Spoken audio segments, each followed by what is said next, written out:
네, 금주의 말말말 김동인 기자, 이봉우 연구원 두 분과 함께 하고 있습니다. 이봉우 연구원 다음 말말말 어떤 거 준비하셨습니까? 네, 어수선한 언론계입니다. 아하. 지금까지도 대통령실의 MBC를 향한 강력한 공세가 계속되고 있는데 네. 지금 더불어서 다른 매체들도 조금 어수선한 분위기예요. 정치적인 외압이 있다는 의혹부터 네. 민영화가 현실화가 됐다. 이런 얘기도 나오는데요. 오늘 실질적으로 민영화가 완전히 결정된 YTN이 언론계 최대 현안이 됐습니다. 네. 먼저 오늘 오전에 민영화 반대 기자회견을 한 민주당 신동근 의원의 발언을 팩트TV 음성으로 들어보겠습니다. 한전 KDN의 YTN 지분 매각 시도를 즉각 중단하라. 현재 윤석열 정권은 본인들의 마음에 들지 않는 언론을 민영화해 재벌의 꼭두가시 정권의 앞잡이로 전락시키려는 검은 야욕을 보이고 있습니다. 이명박, 박근혜 정부 모두 공공기관의 효율화라는 명분으로 YTN 지분을 매각할 것이라고 겁박한 적은 있으나 실제로 공기업을 움직여 YTN 지분을 매각을 추진한 적은 없었습니다. 윤석열 정권은 그야말로 속전속결 군사 독재 정권식 밀어붙이기입니다.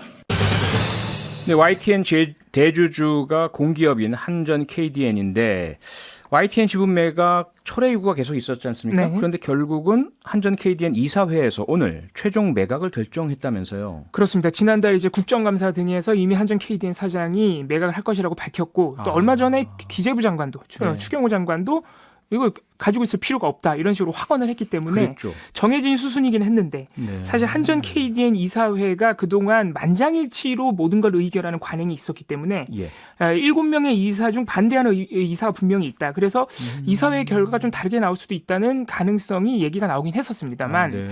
오늘 이사회 오전에 열린 결과 찬성 4명, 기권 2명, 반대 1표. 그간의 관행을 깨고 만장일치가 아닌데 의결을 했습니다. 아하. 일단 이 매각을 반대하는 이사들은 이 매각 결정이 굉장히 일방적이다. 수기 절차가 없었다. 공영 방송인데도 불구하고. 네. 그리고 지금 YTN이 성장세가 좋기 때문에 우리 입장에서 한전 KDN 입장에서는 손실이다 이렇게 얘기를 했지만 이 매각을 찬성하는 이사들은 공공기관 효율화를 위한 정부의 지침이기 때문에 이 매각 방침이 네. 공기업 입장에서 그걸 거스르기 어렵다는 것이죠. 이런 입장이 맞부딪힌 끝에 결국에는 매각이 의결이 됐습니다.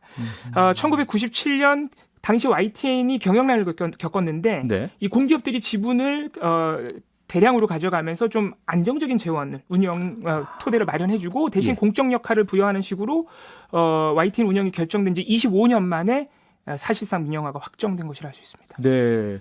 사실 조금 의아한 게요. 추경호 경제부총리나 여권에서는 이게 경제상의 이유다라고 밝혔지만 뭐 이사 중에 일부는 지금 이봉 연구원 말씀에 따르면 아니 우량 주고 이득이 나는 준데 왜 파느냐 이런 얘기를 했다고 한단 말이죠. 네. 조금 전에 민주당 의원의 발표 이야기는 이 YTN 매각이 윤석열 정부의 정치적 의도 때문이다. 네. 그렇게 보는 이유는 뭘까요? 네, 지금 말씀하신 대로 사실 민주당에서는 배임이란 주장도 합니다. 아. 이게 손실이 예상되는데 파는 매각을 하면은 회사에 손해를 끼치는 거니까. 네. 이런 얘기도 하는데 사실 이제 민주당에서 좀 주되게 의심하는 바는 이게 정부 차원에서 이루어지는 정치적인 결정이라는 것이죠.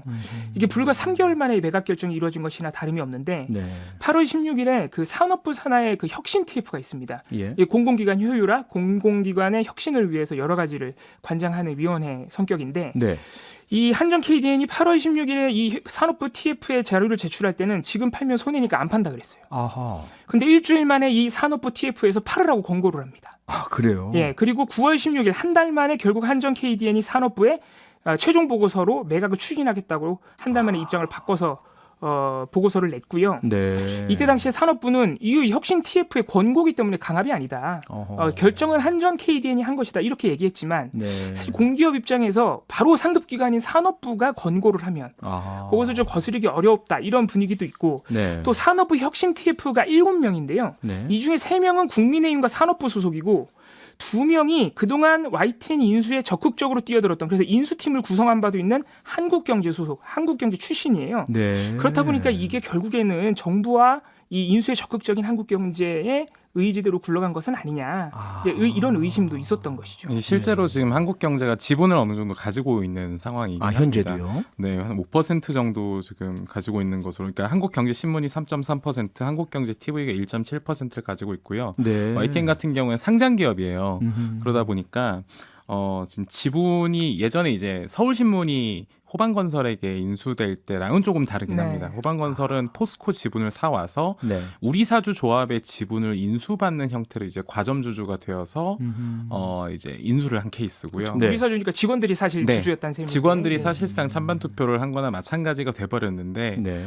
YTN 같은 경우에는 이 지분 자체가 어느 정도 시장 거래가 되고 있는 상황에서 이렇게 대규모 지분을 갑작스럽게 이제 팔겠다라는 게 이렇게나 짧은 시간 안에 결정된다는 게 아하. 사실은 주가도 움직이게 되거든요. 네, 그렇겠죠. 그렇게 되면 굉장히 어떤 인수전에 있어서는 어떤 뭐랄까요 상당한 어떤 변동성을 만들어낼 수밖에 없다. 지금 이렇게 봐야 되는 지점도 있습니다. 그 네. 짧은 3개월의 시간 동안 또 국민의힘 의원들이 네. 이 정치적인 의도가 있는 것 아니냐는 의심을 부를 만한 발언을 많이 했습니다. 아, 그래요? 그러니까 바로 11월 18일에도 박성중 의원이 YTN 라디오에 나가서 네.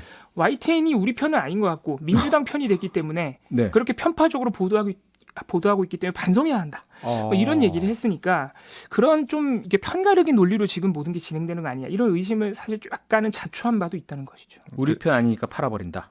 그렇게도 읽힐 수 있다는 것이죠. 그리고 또 약간 흥미로운 지점 중에 하나는 예. 그 발언들 그 정치인들의 발언들이 나오기 전에 YTN 주가가 한 3,000원대였는데 네. 그 이후에는 이제 며칠 사이에 7,000원대로 올라 버립니다. 아, 그래요? 예, 실제로도 그 인수라는 이슈들이 지금 이 안에서 어떤 결국엔 지분 싸움이 될 수밖에 없으니까요. 네. 예, 거기에 대해서 그것 때문에 이제 시장이 좀 반응을 하기도 했죠.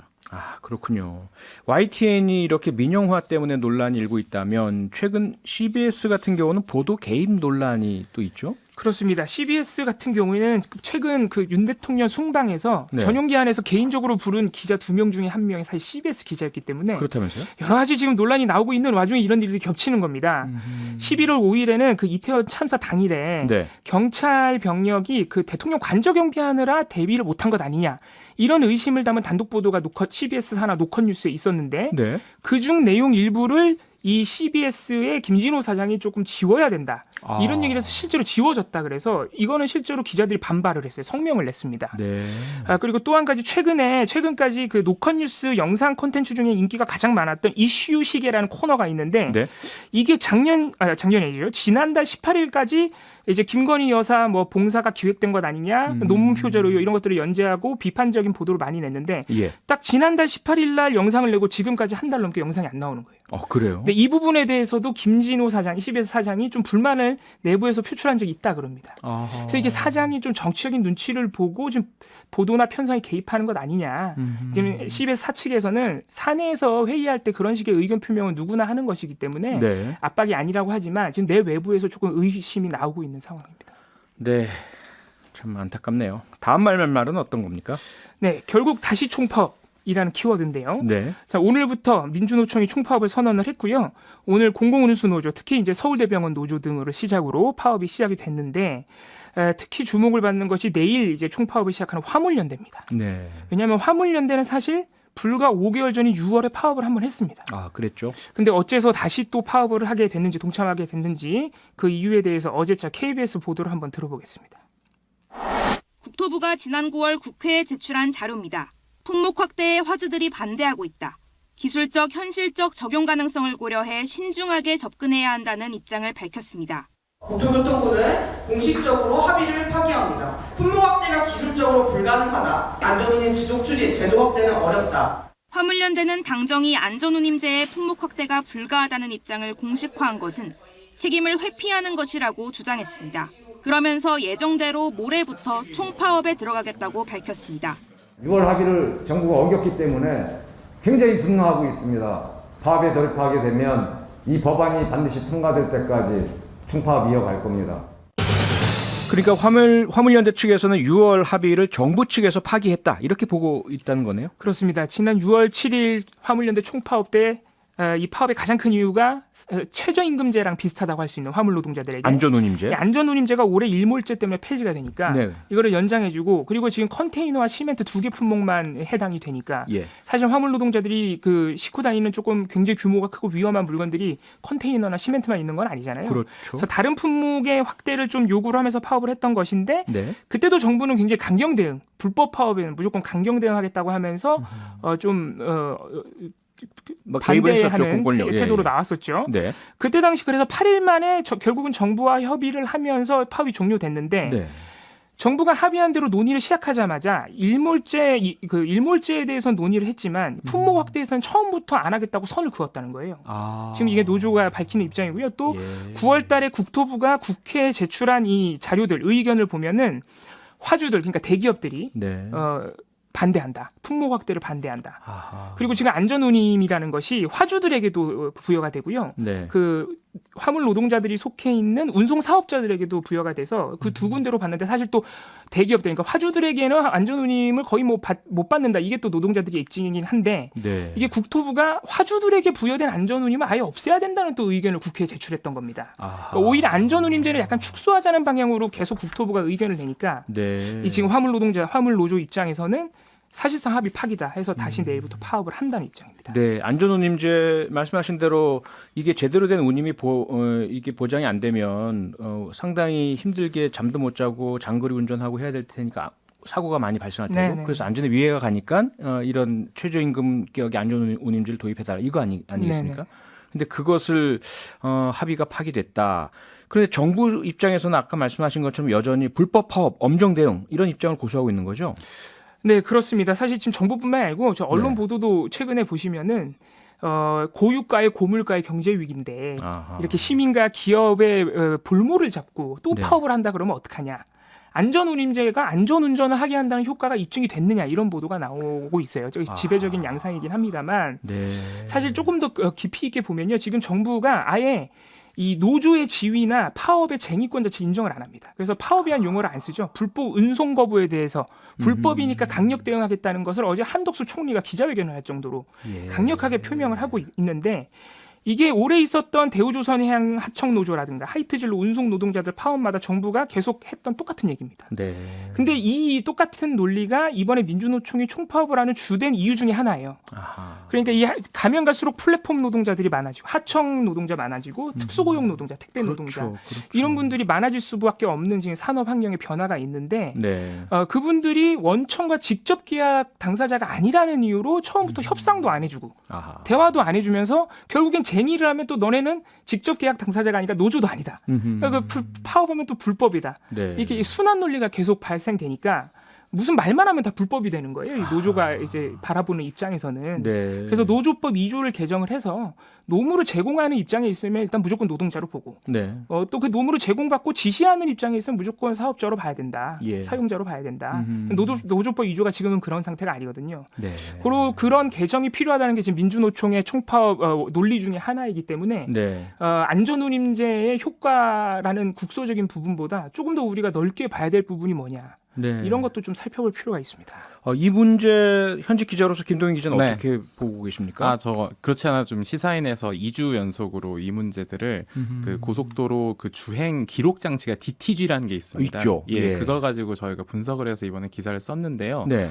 한마디만 첨언을 하자면 여기서 안전운임제가 그 기사님들의 안전을 위한 것도 있긴 한데요. 네. 사실은 우리 모두의 안전을 위한 게 있습니다. 맞아요. 왜냐하면 고속도로에서 사망교통사고의 64.8%가 화물차에 의해서 발생해요. 그렇죠. 근데 그건 다 어떻게 보면 과로에 의한 부부분이 크거든요. 졸음운전이라든지. 예, 그래서 안전이라는 단어를 협소하게 그들의 안전이다 이게 아닙니다. 모두의 안전을 위해서다라는 그렇죠. 점을 좀 상기해야 될 것 같습니다. 네, 이 부분은 우리 모두의 안전이라는 거 다시 한번 말씀을 드리면서 제대로 된 임금을 받아야만 휴식도 취하고 그렇죠. 네. 그리고 안전운전을 지킬 수 있겠죠. 다시 한번 이 문제 해결을 위한 노력들을 부탁을 드리겠습니다. 오늘 여기까지 하죠. 금주의 말말말 시사인 김동인 기자 그리고 미디어인권연구소 뭉클 이봉우 연구원 두 분과 함께했습니다. 두 분 수고하셨습니다. 감사합니다. 네, 고맙습니다. 고맙습니다.